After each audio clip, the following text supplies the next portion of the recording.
What's up, guys? I'm BTC. Welcome back to the Respawn, where I answer your questions. Today we're talking new events, hero counters, GOATS comp, and a wall-sticking hero.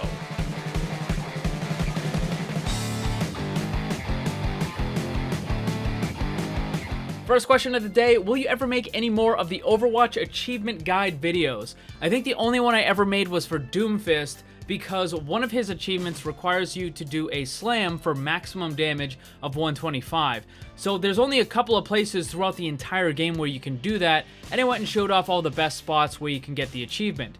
As for the other achievements, I don't really think guides are entirely necessary because most of them are either really easy to get or involve just a crazy amount of luck. So there's really not too much need for the achievement guides. I mean, either you're gonna get it or you're not. That's pretty much it. How do you counter Soldier in 1v1? Seriously, I can't no matter what. Well, judging by your icon, if you're a Pharah player, you're not meant to counter Soldier because Soldier counters you. The best thing I can suggest is maybe trying to wait out his biotic field or even boop him out of it if you can. You just have to get lucky and get 2 direct hits and then you'll take him out. But for the most part, if you're playing other characters, one of the things that you should do is try to get in really close because he is a lot weaker at the close range. Soldier excels at medium and even a little bit at long range, but if he drops the biotic field, you have to wait it out or try to push him out of it. Don't try to fight a soldier who's in biotic field. You're not going to have a good time. Do some skins give advantages or disadvantages? Yes, they absolutely do. I made 2 videos that go over pretty much everything about all of the characters that get some sort of advantage from their skins, or a disadvantage in some cases. I'll put links for those down below, you can go and check them out. Thoughts on the repetitiveness of seasonal events excluding archives? This is definitely becoming a problem, as we saw with the Summer Games and now with the Halloween Terror. People just aren't excited for it anymore. If you're new to the game, yeah, you get to experience it for the first time, but for everyone else, we've already seen this 1-2 years in a row, and all we get is some new legendaries, maybe an emote here or there or something, but that's pretty much it. So a lot of the hype and the excitement is just kind of gone. Now, you have to understand, though, Blizzard only has a finite amount of resources and manpower, so when they're making new stuff like the Looking for Group, the endorsements, the Busan map, all this other stuff, then they can't spend more time making new game modes for every single event. They just don't have enough time or resources for that. So, yeah, there is going to be a lot of repetitiveness, and it's going to feel stale. The question is, when are they actually going to do something about it? I think it's a problem. I think they need to address it. Judging by the response to the Summer Games and the Halloween Terror, people are not happy about it. So if they do the same thing for the Christmas event, I don't know. I think it's definitely going to be a problem. Is Reinhardt a better anchor tank than Orisa? This all depends on what sort of comp you're running, if you're on attack, your defense, what map you're playing on. There's lots of different factors. Orisa definitely can be viable. There are some places where she is definitely the better choice. However, Reinhardt is a lot more flexible, so in general, I would say it's probably going to be better with Reinhardt. What would be the determining factor in a game of GOATS versus GOATS? This is pretty much whoever gets the first elimination. And obviously skill and whoever makes the most mistakes and that sort of stuff is going to come into play. But generally, whoever gets the first elimination can kind of just steamroll that into winning the fight. What would you say is the best 2-2-2 comp for Diamond? Right now, I think the most balanced and likely effective team comp with 2-2-2 is going to be Rein Zarya, Ana Brigitte, Genji, and either Hanzo or Doomfist. There's a crazy amount of synergy that you can put together in there. There's a lot of flexibility, good amount of sustain, and it will work on a large amount of the maps. Do you think Mei is garbage, and if yes, why? I don't think that Mei is garbage. I don't think she's a terrible character at all. I just think that she is a little too niche. And right now, she can definitely be effective against GOATS and certain other Deathball comps and that sort of deal. But my concern, as I've mentioned in a previous video, is that once the Death Ball and once the GOATS comp kind of goes away or becomes less popular, then Mei isn't going to be used as much, and she's going to go back to just being like a 1 in 100 matches where she's just super niche and all that sort of stuff. I think that she does need some improvement, to be sure. I've said this many times. I think they should just take her out of the damage category and rework her a little bit and put her into tank and just make her a full tank character. Does the payload move faster the more people are on it? Yes. So first of all, payloads move at a different speed depending on the map. I don't know exactly what the speeds are. I know Rialto's payload just got a huge movement buff, so that actually moves the fastest in the game, I believe. But if you have one person on the payload, that particular payload will move at 100% of its normal speed. And then if you have 2 people, it's 116.5% of its normal speed, and 3 people is 133%. Now, one of the mistakes that a lot of people make in the competitive ladder is thinking that you have to always have 3 people on the payload, which is not true. You can have just one person on the payload as long as the rest of your team is a little bit forward and they're picking off like stragglers and that sort of stuff. You don't have to have 3 people on the payload. But if there's no one really contesting it or nothing like that, then yeah, you should probably have more than one on it. Do you think there is a Smurf problem on console? Yes. My understanding, I don't play on console, but my understanding is you can just make as many accounts as you want as long as you've already bought the game. And obviously that's going to create a lot of problems. But even on PC, where people do in fact have to buy multiple accounts, there's still a massive, massive Smurf problem on PC. So I can only imagine that it's all that much worse on the console. The problem is Blizzard doesn't really seem to care or doesn't seem to want to do anything about it.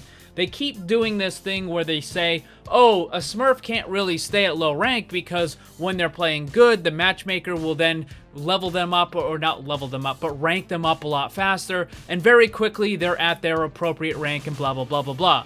But what they don't really seem to understand, or what they refuse to acknowledge at least, is that Smurfs are intentionally de-ranking in order to get to those lower ranks and Smurfs. So any of the wins that they might get, they counteract it by just throwing the next match. And of course, I've seen many, many times on the looking for group thing where you see groups getting put together where they intentionally throw and de-rank as a stack of 6 so that they don't get reported. So yes, there's absolutely a massive problem with Smurfs, but Blizzard just doesn't seem to want to do anything about it.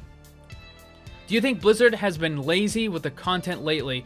This kind of goes into the whole events thing and the new game modes and all that sort of stuff. Blizzard is working on a lot of stuff. New heroes, new maps, all that stuff. And the thing is, would you rather have a permanent map and permanent stuff added to the game? Or would you rather have something that is only around for a couple weeks in a special event? I mean, I think most people would want the permanent thing, but there is something to be said about having, you know, extra new stuff in the seasonal events and like new little game modes and little functions and that sort of stuff.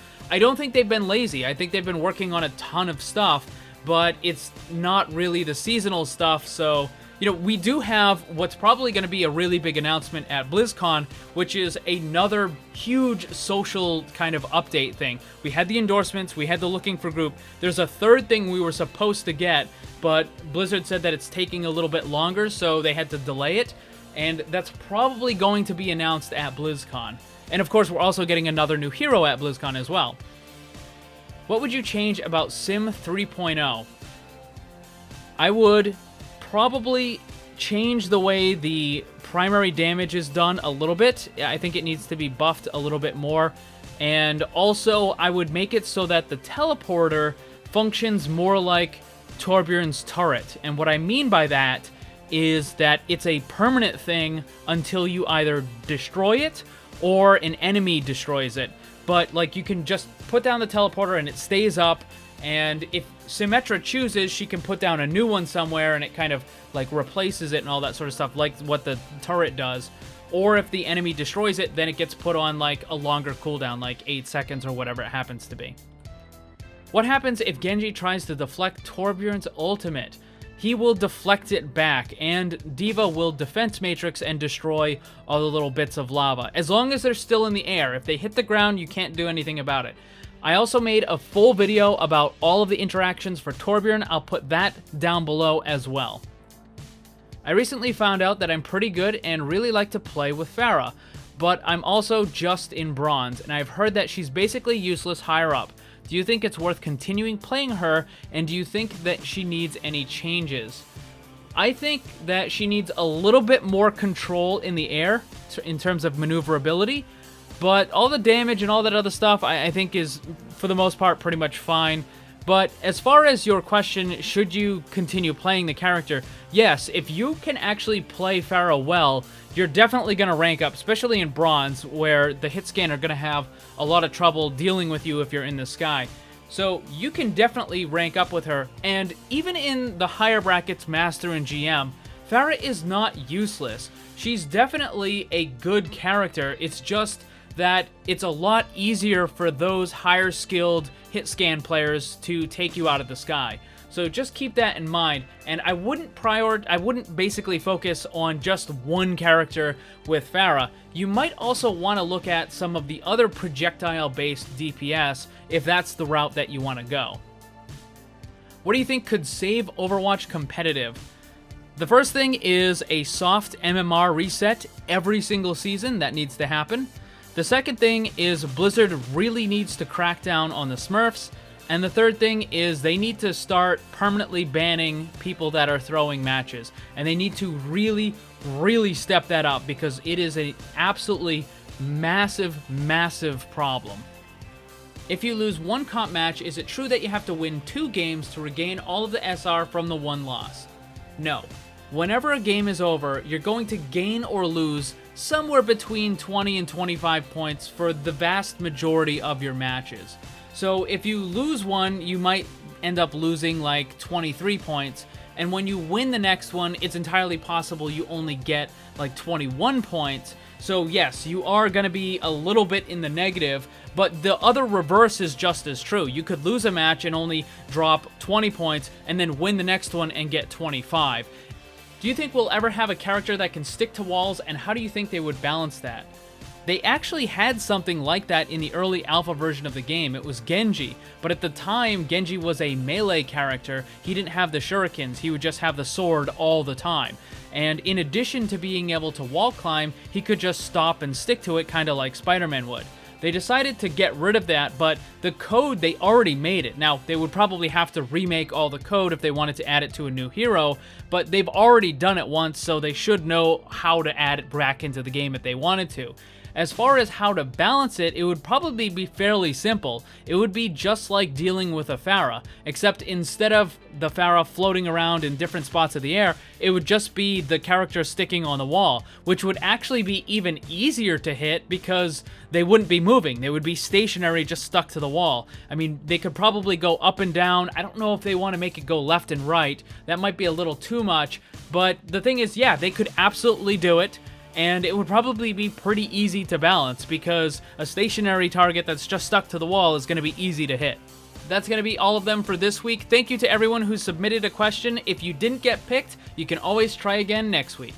Thanks for watching, and if you'd like to see more, subscribe and hit that bell so you don't miss anything. Also, come hang out in my Discord server and my Twitch live stream. Special thanks to my Patreon supporters. If you'd like to see what kind of cool VIP rewards you can get, check the links down below. And remember, always blame the controller, because it's never your fault.